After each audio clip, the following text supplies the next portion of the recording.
Welcome to ইউকেআর podcast, অভিষেক দা। তো first of all, অত দূর থেকে আসার জন্য থ্যাংক ইউ।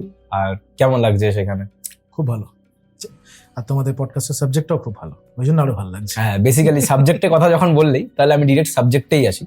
তো আজকে আমাদের মেন সাবজেক্ট হলো মহাভারত এবং কৃষ্ণ। তো আমার মনে হয় যে এই জিনিসগুলো জানা খুব দরকার মানুষের, এবং আই থিঙ্ক সবাই জানেও, বাট কৃষ্ণের পার্সপেক্টিভ দিয়ে মহাভারত হয়তো অনেকেই জানে না। সেইটা জানানোটাই আজকে আমাদের মেন মোটিভ। তো সেরকম ভাবে যদি বলি, তাহলে মহাভারতে কৃষ্ণ যে এত বড় একটা ভূমিকা, বড় বড় অনেক মহারথীরা ছিলেন মহাভারতে, অনেক মহারথী যুদ্ধ করেছিলেন, অনেক বড় বড় যোদ্ধা, অনেক বড় বড় অস্ত্রর কথা বলা হয়েছে, কিন্তু কৃষ্ণ উইথাউট এনি অস্ত্র এত বড় ভাবে ইম্প্যাক্ট কিভাবে ক্রিয়েট করলেন? কৃষ্ণের ইম্প্যাক্টটা কি ছিল পুরো মহাভারত জুড়ে? এত বড় বড় মহারথীদের জন্য কৃষ্ণের ইম্প্যাক্ট কি ছিল, যদি তুমি বলো। কৃষ্ণের ইম্প্যাক্ট প্রথমে বলে রাখি যে মহারথী কথাটা তুমি উল্লেখ করলে, শুধু মহারথী নয়, মহারথী, অতিরথী, মহামহারথী, অতি মহারথী, বাহিনী, বিভিন্ন রকমের যোদ্ধার স্টেজ ছিল মহাভারতের যুদ্ধে তখনকার যুগে। তো যতদূর প্রশ্ন শ্রীকৃষ্ণের, মানে আমি যতটা, মানে শ্রীকৃষ্ণের চরিত্রটা এতটাই ভার্সেটাইল যে বিভিন্ন মানুষ শ্রীকৃষ্ণকে বিভিন্ন রকম ভাবে দেখেন। শ্রীকৃষ্ণ আমাদের শুধু যে নির্লিপ্ত ভাবে যুদ্ধ শিখিয়েছেন তা নয়, নির্লিপ্ত ভাবে প্রেমও শিখিয়েছেন, অনেক কিছু শিখিয়েছেন, ধর্ম শিখিয়েছেন। শ্রীকৃষ্ণের পার্সপেক্টিভে যদি আমি দেখি, শ্রীকৃষ্ণের কাছে নারায়ণী সেনা ছিল। ঠিক, নারায়ণী সেনা সেই মুহূর্তে বিশ্বের ওয়ান অফ দ্য বেস্ট সামরিক বাহিনীগুলোর মধ্যে ছিল। তাই জন্য সেন্টার অফ অ্যাট্রাকশন ছিল যে কে নেবে। ঠিক, বিভিন্ন কারণে। এরও তো একটা ইতিহাস ছিল। হ্যাঁ, সেই সবগুলোরই আছে ইতিহাস। তোমার নারায়ণী সেনা অন্ততা দুর্যোধনের দিকে যায়, এবং কারণ ও চুজ করে। অর্জুন এবং পাণ্ডবরা সর্বসাকুল্যে তারা শ্রীকৃষ্ণকে চুজ করে। এই চুজ করার ঘটনাটা কি ছিল?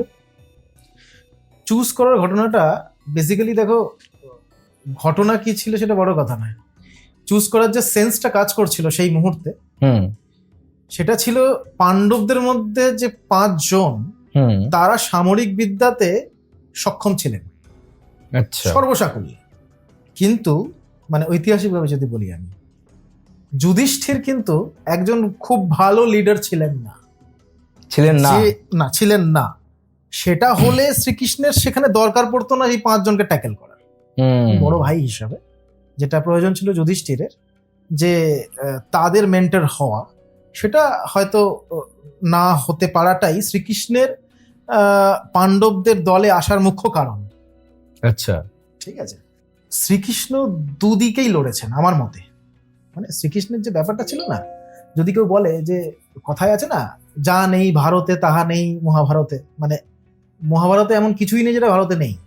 আচ্ছা, শ্রীকৃষ্ণ, ধরো না, তুমি যদি বলো যে মহাভারত কেন হয়েছিল, প্রশ্ন ওঠাও, তুমি এর অনেকগুলো উত্তর পাবে। এক্স্যাক্টলি, অনেক উত্তর পাবে। তুমি যতটা মহাভারতের ক্ষেত্রে যতটা ইতিহাসের দিকে যাবে, পিছিয়ে যাবে, তুমি তত বেশি উত্তর পেতে থাকবে। তবে আমার যতদূর মনে হয়, শ্রীকৃষ্ণের মহাভারতে ইনক্লুড হওয়ার আগেই মানে সেই ডিসিশনটা হয়ে গেছিল যে মহাভারত হবে। পিতামহ ভীষ্ম, তার পিতা শান্তনু এবং মাতা গঙ্গা হিসাবে, মানে আমরা গঙ্গাকে যেরকম নদী হিসাবে তো রিপ্রেজেন্ট করি, গঙ্গাকে দেবী হিসাবে করি। যেরকম ধরো কোশি নদী যেটা এখন আছে উত্তরপ্রদেশ দিয়ে বয়, কোশি হচ্ছে বিশ্বামিত্রের কন্যা। ঠিক আছে, তার নামে তো বিভিন্ন রকম দেবীদের নামে, যারা খুব সেই মুহূর্তে এমিনেন্ট ছিলেন, বিখ্যাত ছিলেন, তাদের নামেও নদ নদীদের নাম রাখা হতো। তো গঙ্গার সাথে শান্তনুর প্রেম আলাপের ফলে পিতামহ ভীষ্মের জন্ম হয়েছিল। শান্তনু সেটা জানতেন না প্রথম দিকে, এবং শান্তনুর সাথে ততদিনে সত্যবতীর বিবাহ সম্পন্ন হয়ে গেছে। পরবর্তীকালে ভীষ্মের সাথে দেখা হয়, মানে হারানো পুত্রের সাথে দেখা হয়, এবং সে বুঝতে পারে ভীষ্মকে। পরবর্তীকালে আলাপ হয়, ভীষ্ম বলে হ্যাঁ আমি আমার পিতা, দুজনে জীবনকে মেনে নেয়। এবার যখন সত্যবতীর প্রেমে শান্তনু বিলাপ করে এবং মন মরা হয়ে বসে থাকে, তখন ভীষ্ম জিজ্ঞাসা করে যে পিতা কি হয়েছে, আমি তোমায় কি করে সাহায্য করতে পারি। সে তখন বলে যে হ্যাঁ আমি প্রেমে মুগ্ধ, কার, সত্যবতীর। তো তখন ভীষ্ম নিজের ছেলে হওয়ার ধর্ম পালন করে, সত্যবতীর কাছে যায়, তাকে কনভিন্স করে। কিন্তু একটা প্রশ্ন দেখা যায় যে সত্যবতী বলে যে তুমি অলরেডি কুরুবংশের বড় ছেলে, ঠিক। তো যে জ্যেষ্ঠ পুত্র সেই রাজা হবে, হুম তা আমার পুত্ররা কি হবে? কিছু হতে পারবে না।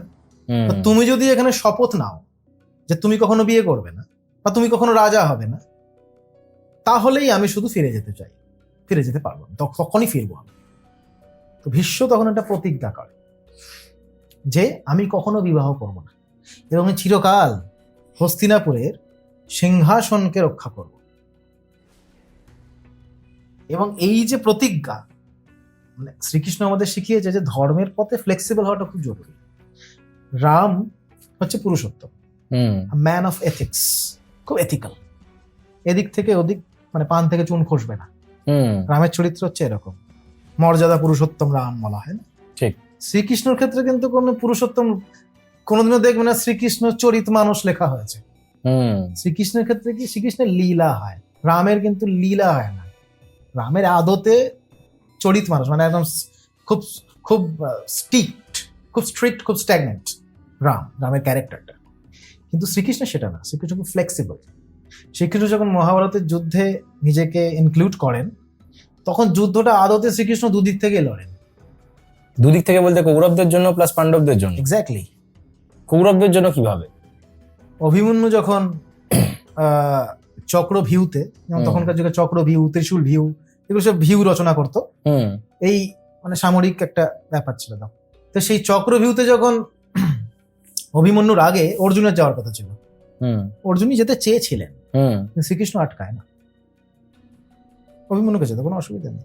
বলুন না, অভিমন্যু তো বেরোতে পারবে না, বেরোনোর বিদ্যা সে জানে না, বলুন না, হয়ে যাবে। সে ঢোকে, অভিমন্যু মারা যায়। কেন? কারণ অর্জুন এতদিন যাপন হওয়ার পরেও মহাভারতের যুদ্ধে তার পরিবারের বিরুদ্ধে লড়তে পারছিল না। তো সেই মুহূর্তে কি দরকার? গ্রাজ, রাগ, অ্যাগ্রেশন দরকার। অ্যাগ্রেশনটা কোথেকে আসবে? হেট্রেড থেকে। এক্স্যাক্টলি। তো শ্রীকৃষ্ণ দুদিক থেকে লড়ছে। কর্ণ, শ্রীকৃষ্ণ যখন শান্তি প্রস্তাব নিয়ে যায় দুর্যোধনের কাছে, আমাকে 5টা গ্রাম দিয়ে দাও, বেশি চাইনি, 5টা গ্রাম। সে 5টা গ্রাম চাইলো, দুর্যোধন বললো আমি সূচের অগ্রভাগে যতটা মানে মাটি থাকে আমি ততটুকু দেবো না। কর্ণকে? দুর্যোধন কৃষ্ণকে বললো, কৃষ্ণ তো এসেছিল দূত হয়ে, শান্তি দূত হয়ে এসেছিল। তো দুর্যোধন বলেছিল যে সূচের অগ্রভাগে যতটুকু ভূমি আছে আমি ততটুকু দেবো না। আচ্ছা। তো সেখানে শ্রীকৃষ্ণ নিজের আসল রূপ দেখায় এবং এক্সেট্রা এক্সেট্রা, তাকে বাঁধতে যায়। তো সেসব নিয়ে অনেক কাহিনী আছে। দিনকর সাহেব সেটা নিয়ে রশ্মিরতি মহাকাব্য লিখেছিলেন। এবার কৃষ্ণা কি চেতাবনী বলে একটা হিন্দিতে, খুব সুন্দর। যাই হোক, তারপরে যখন কর্ণ ক্ষমা চাইতে যায় যে আমার বন্ধুকে ক্ষমা করবেন কেশব, আচ্ছা, ও ও ভুল করেছে, যে একজন রাজদূতকে, বিশেষ করে দূত যখন আপনি, কি করে বিহেভ করতে হয় সেটাও ভুলে গেছে, ক্ষমা করবে। তখন কৃষ্ণ কি করে? কর্ণকে বলে ঠিক আছে ক্ষমা করবো, একটা উপায়, একটাই শর্ত, তুমি আমাকে হস্তিনাপুরের বাউন্ডারি অব্দি, পেরিফেরি অব্দি ছেড়ে দাও। ঠিক আছে, একটাই রথে কর্ণ সারথির জায়গায় বসে, কৃষ্ণকে বসায় এবং দুজনে যেতে থাকে। তখনই প্রথম কৃষ্ণ কর্ণকে বলে যে তুমি কুন্তির ছেলে। প্রথমবার জানতো কিন্তু অনেক আগে। স্থান, কাল, পাত্র, এই তিনটাকে কৃষ্ণ প্রচন্ড মেনটেন করত। শ্রীকৃষ্ণকে পুজো করার আগে শ্রীকৃষ্ণর যে ট্যালেন্ট গুলো না, আসলে কি হয়, তুমি যখনই কোনো কিছুকে বিশ্বাস করবে, তুমি কিন্তু সেটাকে আর খুঁজবে না, খুঁজতে পারবে না, খোঁজা বন্ধ করে দেবে। Once you believe something, you stop seeking. তো শ্রীকৃষ্ণের ক্ষেত্রে সেটা হয়েছে। আমার মনে হয় শ্রীকৃষ্ণ অবশ্যই ভগবান এবং যথেষ্ট ট্যালেন্টেড, ভগবানের থেকেও বড়, কিন্তু শ্রীকৃষ্ণের সেই ট্যালেন্টের জায়গাগুলো, ওর রাজনৈতিক গুণ, ওর কূটনৈতিক গুণ, ওর প্রেমের পরিভাষা, এগুলোকে মানুষের নিজের জীবনে বেশি পরিমাণে ইনক্লুড করা উচিত, রাদার দেন ওয়ার্শিপিং। ওয়ার্শিপ তো করাই উচিত, ভক্তি ঠিক আছে, খুব ভালো কথা, ভক্তির সাথে সেই আদর্শটাকে মানা, এই দিক থেকে কিন্তু কৃষ্ণের থেকে অনেক কিছু শেখার আছে, যেটা মানুষ করে না, শেখে না।